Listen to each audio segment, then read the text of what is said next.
Alright, welcome back to my channel, you guys. Brett Ryan here. I am the one to help you become a better hairdresser, blonde specialist based in Orange County, New York. I am welcoming you to my channel. If this is your first time, welcome. I have almost 300 videos with all kinds of color corrections, blonde specialty. I like to think of myself as the lightener specialist. I've done coppers and reds and anything you think of, but specialize in blondes and love lightener. I know in hair school we're taught to actually be scared of bleach, and you know, the old school bleach it once it's blonde, bleach it twice it's gone rule. Well, I like to go and teach people, don't be scared of lightener, just use your brain, because lightener doesn't have one. If you like hair tutorials and like real nice education on how to make you a better hairdresser, to give you more confidence behind the chair, feel free to hit the subscribe button, like, share, comment, do all that great stuff. And without further ado, let's get right into today's tutorial. Alright guys, so if you've been an OG Brett Ryan supporter, you know my longtime loyal client Jennifer. She is actually a specialist in styling, and she does wedding hair on the weekends, very well known in the area. She's a little bit more northeast of me from where I am, based in Middletown, New York, but she is amazing, you guys. I'm going to put her Instagram here if you want to give her a follow. We always done so many different things with her hair, but basically formed it around being blonde. You know, about a year and a half ago, we gave her a more lived-in look. We had, 22-inch extensions and whatnot. And last year on New Year's, this past year, she decided to chop it, take a little break. You know, we all get that moment sometimes in our lives. And we've been growing it back slowly but surely and just maintaining it. So about 4 sessions now, we just really rely on really good foil work. We do not root tone her at all. We just do an all-over global toner. Go in there, pack the foils in. Most of my clients, just like her, come in and they'll alternate whether it's a partial foil, half foil, full foil. They don't always need a full. As you can see in the back, she does have longer roots. That's because the last 2 times we did partials. Now it's time to give her a nice good half. The half, I always do 9 to 12 foils underneath the nape of the neck. My clients love that because they don't need to get a full all the time, but it does look the appearance of having a full. We're going in, I prepped her and let her sit for 4 minutes while I mixed up my lightener with K18's peptide spray. I'm obsessed with K18, you guys. In the last few videos, I'm sure you're aware of that. And we are doing what I call my Sinful technique, which is basically back-to-back foils, no subsection. The only hair left out is whatever's left out of my stitch. I've always loved smaller, natural, growing out of the head looks with baby lights and such and things like that. So this is what I call my Sinful stitch, because it literally looks like it's growing out of the head. It's a mix of a slice with still a stitch. I like to say a mix of a slice and baby light because it's so fine and small, but I am still stitching in a unique way as I'm spinning my comb. When clients also want a little bit more dimension, I do have a dimensional stitch, and that is your traditional up and down highlight, but just more like a normal person's baby light, because mine are so small as baby lights.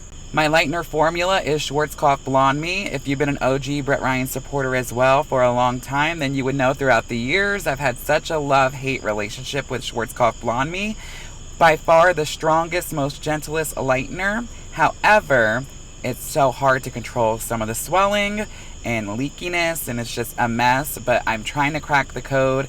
You know, I love my Joico Blonde Life. I always ride or die with that. I always end up back with it. Once a year, I do like to go out and try different lighteners. I've been testing the Guy Tang Magnum 8. I've been testing the Wella 9 Levels of Lift Bonder lightener. I think that's what it's called. And I decided to get another couple of tubs of Blonde Me. And so far, I haven't had any, bad luck.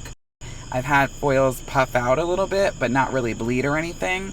But I've been using the ProCare generic developer with it, and I find that it swells a lot less because oil-based lighteners are prone to swell, which is what the dedicated developer is. The thing I like about Blonde Me so much is, like, literally, I can take whatever's left on my brush, like I do most lighteners, just if I want to pop some ends out, run through it, and you really don't need much on the brush at all, and it still will give you a nice pop out. That's another thing I get asked about a lot, is if I'm just doing a root retouch, why don't I just touch the 1 inch of root or however many root inches there are that are new in the regrowth area? Why do I go down further? You can see the other old stitches that have been left out in the past. If I don't feather down through that, she'll feel dark, she'll feel orange, she'll feel not really nice and blonde and bright. And there is a place and time for feathering down. You don't want to do it to everybody. Somebody's hair is fragile, things like that. I've been doing Jennifer's hair for almost 4 years. I know how her hair works. Right here in the front area, it looks a little fragile, but it's always been that way. I swear her hair gets to like 3 inches and just stops growing in this area. But she literally cut her hair off in January. We maintenanced it once or twice with a little bit of dustings here and there. And it is possible, bleaching your hair every, 8 to 12 weeks, to still grow your hair and have it healthy. 75 to 90% of it is at-home care. I have a dedicated video breaking all of this down that will be out really soon. So make sure you subscribe if you haven't yet. You don't want to miss it. It's been raining for days now, been running like a child. Can't feel the cold, well I'm lost here with you, lost in the woods, lost as I should.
Alright, so I finally finished foiling her. We let her set for about 45 minutes, no heat. I never use heat. I like to let them sit there, play on their phones. They're going to be a little bit bored, but it's worth it because I feel like heat just accelerates things and adds unnecessary damage. So now it might look like I'm going in and doing a root tap, shadow, or smudge like I do on 95% of my clients, but I do have a handful of girls who do not want any root toner at all, and we have to rely on really good foil work, and she is now one of those girls. So even though I applied a conditioning mask, the Redken treatment on her, I am not doing a root toner. This is still the same exact formula. I have done a couple of my clients, like I said, who do not want a root tap, a shadow smudge, none of that. They want just a global toner and that is it. They want to feel as bright as possible coming out of the root. And because my foil work is so good, it's fine and it still grows out really well. She comes every 90 days, you guys. 90 days, and it still doesn't look that harsh as you see it in the before video today in the beginning of this tutorial. I also want to add, she lifted wonderfully, like a perfect 9.5, 10. She is a natural level 7. You guys, not everybody can go without doing a root toner. And I'm going to tell you because not only will it look crazy, but not everybody's going to lift to a perfect 9, 10. If their root lifts literally not as good as the ends, because most of the time it's the first time it's being lightened because it's new regrowth, you have to tone it separately at the root area than the mids and ends for even results.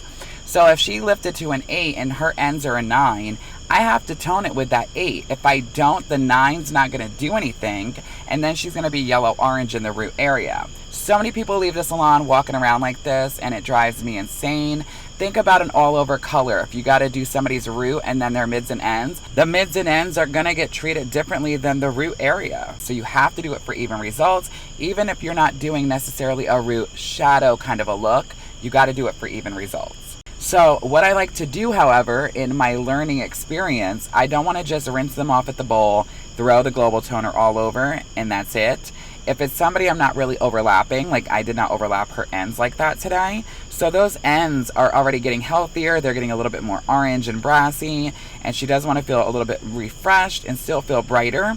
So I don't ever want the roots to look like they're lighter than the ends, and I see people walk around like that all the time. That's my biggest pet peeve. So I like to do it as a clean application, just for even results. So I'm still using the same formula. However, I am going in and I'm applying it to the root area as if it was a root toner. Then I'm going to just throw it all over afterwards. And I'm going to comb it through, make sure it's blending, that treatment's on there, evening out the porosity with the acidic bonding. And then I'll do the hairline last, because we obviously want that to have a little bit more of a pop. That hair is more porous and more vulnerable. It sees more heat. We touch it more, it's more exposed to the sun and the elements outside and the weather, so that will suck right up really quickly. So I always do that last, and then I'll let her sit for a total of like 5 to 10 minutes. Then we'll rinse her really, really good. I did not shampoo again, and then we applied the second part of the K18, waited 4 minutes, added our styling products, and I can't wait for you guys to see the final results.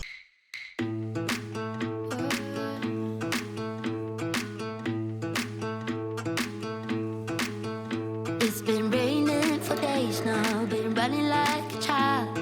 Can't feel the cold, well I'm lost here with you. Alright guys, there you have it. Look how beautiful and even this color has come out. Very healthy, no breakage, very minimal damage to her hair. Of course, anytime you bleach there is damage, but no hair really in the comb, and that's because of K18 and good foil work and good application. Let me know down in the comments what you guys think. Leave video ideas. I'm not going anywhere. This is just the beginning. I have a big announcement coming actually in the next week or two. So you definitely want to subscribe, and tons of new content coming with a new schedule. You guys don't want to miss it. I love you guys so much. I'll see you in the next one as always. So long for now, guys. Mwah!